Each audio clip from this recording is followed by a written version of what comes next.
Assalamualaikum warahmatullahi wabarakatuh. Saya Abdul Razak SPDI. Di sini akan menjelaskan sedikit tentang materi iman kepada qada dan qadar. Iman kepada qada dan qadar. Iman adalah keyakinan dalam hati. Qada adalah ketentuan atau hukum Allah Subhanahu wa taala.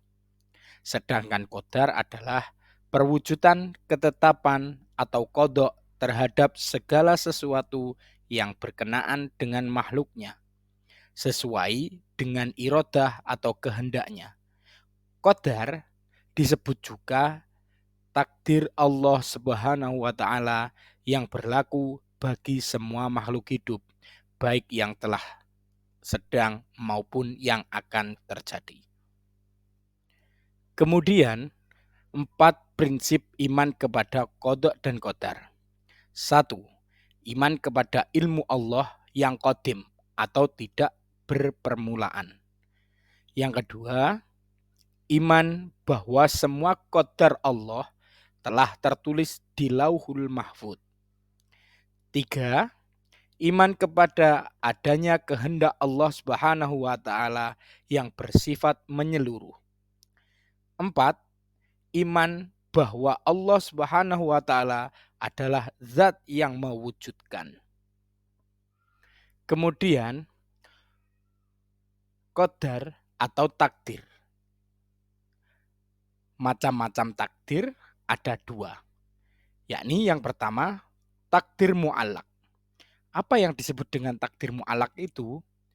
Takdir yang erat kaitannya dengan ikhtiar manusia. Misalnya, seorang siswa bercita-cita ingin menjadi insinyur pertanian.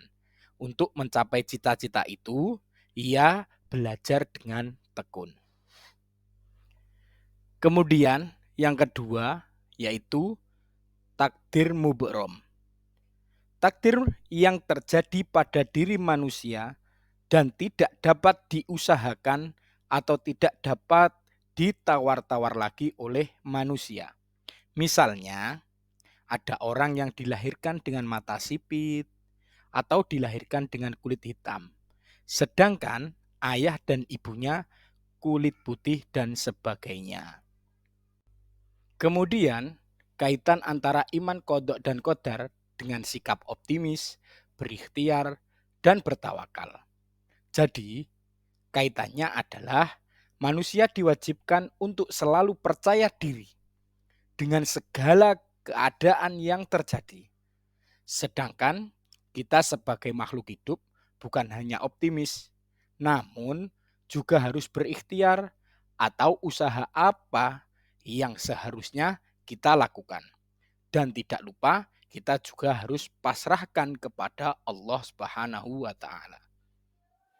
Beriman kepada takdir selalu terkait dengan 4 hal yang selalu berhubungan dan tidak terpisahkan.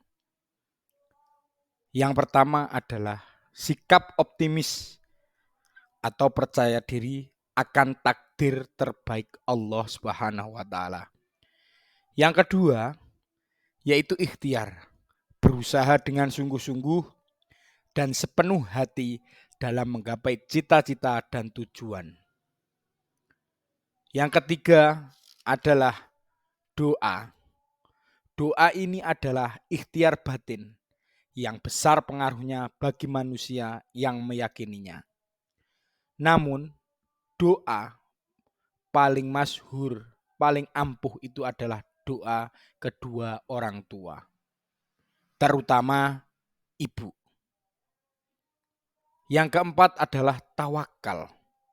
Setelah meyakini dan mengimani takdir, kemudian dibarengi dengan ikhtiar dan doa, maka tibalah manusia mengambil sikap tawakal. Tawakal adalah menyerahkan segala urusan dan hasil ikhtiarnya hanya kepada Allah Subhanahu wa taala. Jadi, dari sini kita bisa mengambil hikmahnya, yaitu hikmah beriman kepada qada dan qadar. 1. semakin meyakini bahwa segala sesuatu yang terjadi di alam ini tidak lepas dari sunnatullah. 2. Semakin termotivasi untuk senantiasa berikhtiar atau berusaha lebih giat lagi dalam mengejar cita-cita. Yang ketiga, meningkatkan keyakinan akan pentingnya doa. 4. Meningkatkan percaya diri dalam menatap masa depan. 5. Meningkatkan kekebalan jiwa dalam segala rintangan dan tidak berputus asa. Yang keenam, menyadarkan manusia bahwa dalam kehidupan ini ada batasan-batasan peraturan Allah Subhanahu wa taala. Sekian itu tadi penjelasan dari saya tentang iman kepada qadha dan qadar. Terima kasih, semoga bermanfaat. Wassalamualaikum warahmatullahi wabarakatuh.